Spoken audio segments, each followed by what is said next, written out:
4.2 Part 2 assignment, Algebra 2. Go ahead and go to Canvas, open your assignment. This assignment is going to open in a new window. So load 4.2 Part 2 in a new window. It's using Kami. So if you've used Kami in your other classes, it should be smooth sailing. But if you've never used it this year yet, you will need to log in with Google. So go ahead and open it in a new window. And there you will see the 4.4 Part 2 assignment. Okay, we're going to do number 4. So let's jump down to number 4. So go back to the directions here. Put each quadratic equation in vertex form, then graph. Make sure you plot all points accurately that will fit on the graph paper. Our graph paper is -10 to 10. You should be able to fit all the points, be able to graph all the points that fit on the graph paper accurately. Okay, so let's remind ourselves, how can I put this into vertex form? So let's go ahead and set that up. All right, so we have y equals -3x squared minus 6x plus 7. So remember that that first number is your a, the second number in front of x is your b, and that last number all by itself is your c. So the first thing we're going to do is find what the axis of symmetry is. Remember, this is your h value. So we're going to say x equals -b over 2a. So we can go x equals -b. Now since our b is already negative, it's actually going to turn to positive. Okay, so 6 over 2 times a was -3.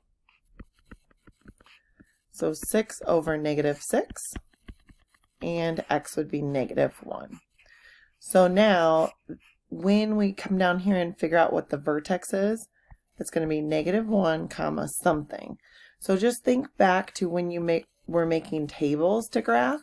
It's like we know the x value, but we don't know what the y value is at this vertex point.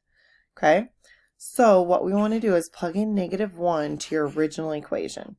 So we're going to take -3 times -1 squared minus 6 times -1 and then plus 7. Okay, so we're working on finding the y part of the vertex here.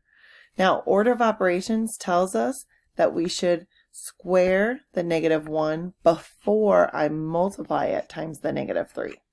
So let's square that -1. So it's going to be y equals -3 times, and then what is -1 squared? That'd be -1 times -1, which is +1. So -3 times 1. -6 times -1 would be plus 7, or plus 6. And then we have that 7 at the end.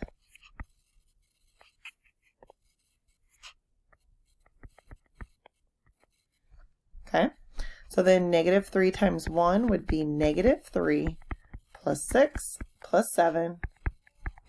So that'd be 3 plus 7, which is 10.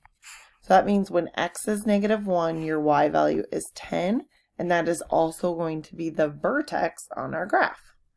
Okay, so let's jump over back to Kami and fill in that our vertex is -1, 10.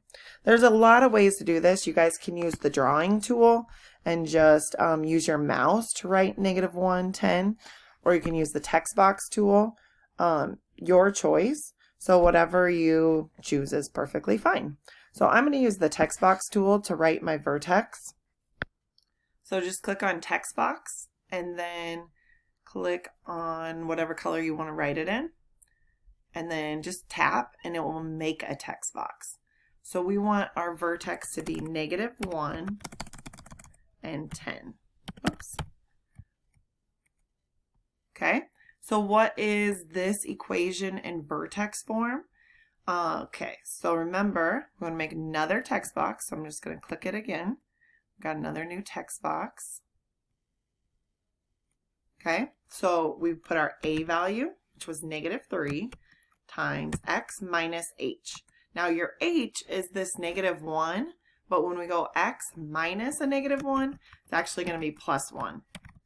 Okay, to get this squared, you can come up here, there's an X squared button, or you can click on the formula button. There's a lot of ways to get it, or you can just do it the same way that we were doing it in class on the last assignment.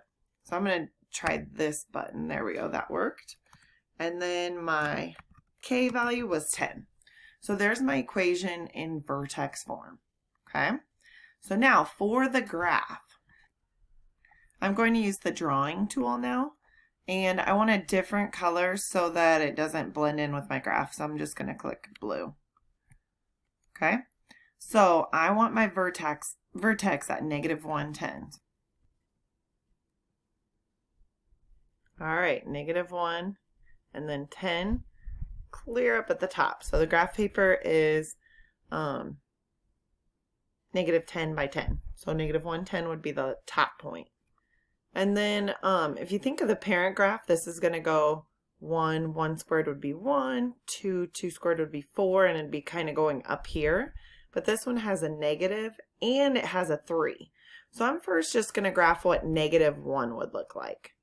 Okay, so if I put -1, think of in the squared function, or what 1 would look like, and then flipped over. So 1 would go 1 squared is 1. So 1 squared would be -1.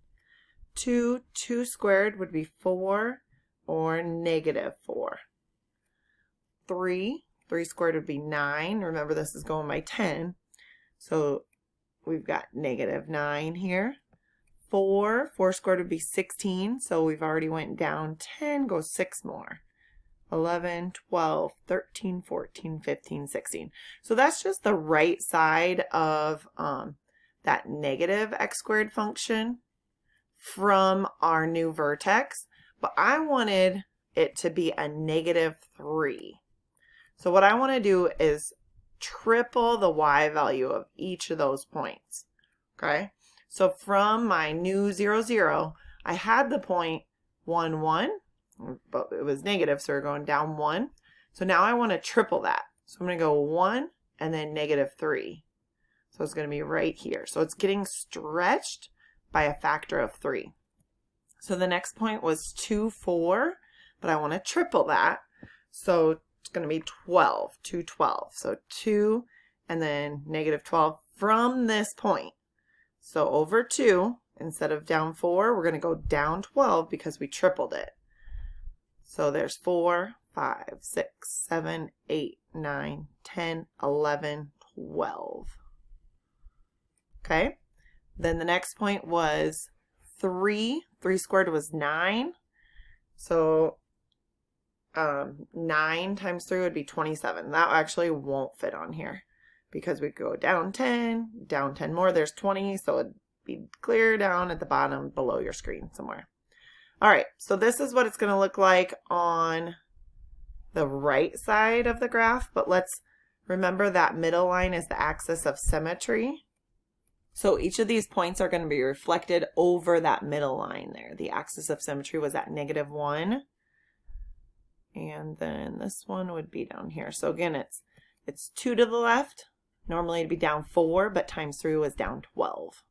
Okay, and then that next point didn't fit. It would be clear down here somewhere. Okay, so this is the part that I want you to have accurate. I'm going to go ahead and erase these green points just so that it's not confusing. So I want these points right on, okay? But the graphing part of this is going to be difficult, okay?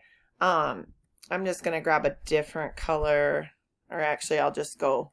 You can actually make it go a little bit lighter. I'm going to go a little bit lighter here with my graph. So this is the part you're going to use your mouse and try to sketch a line. Yeah, I can see I already don't like that here. So try to sketch a line through that.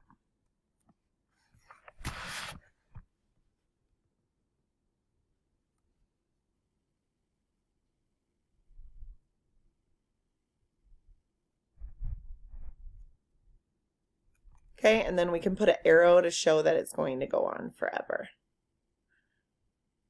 So just do your best on this sketch. I know this is going to be the part that's hard unless you have a touchscreen or a stylus. I'll try it again with my stylus just so you can see. Maybe it'll look a little bit better. But this part is the tough part, so I really want you to focus on getting those points accurate, because drawing in that line might not be quite as accurate.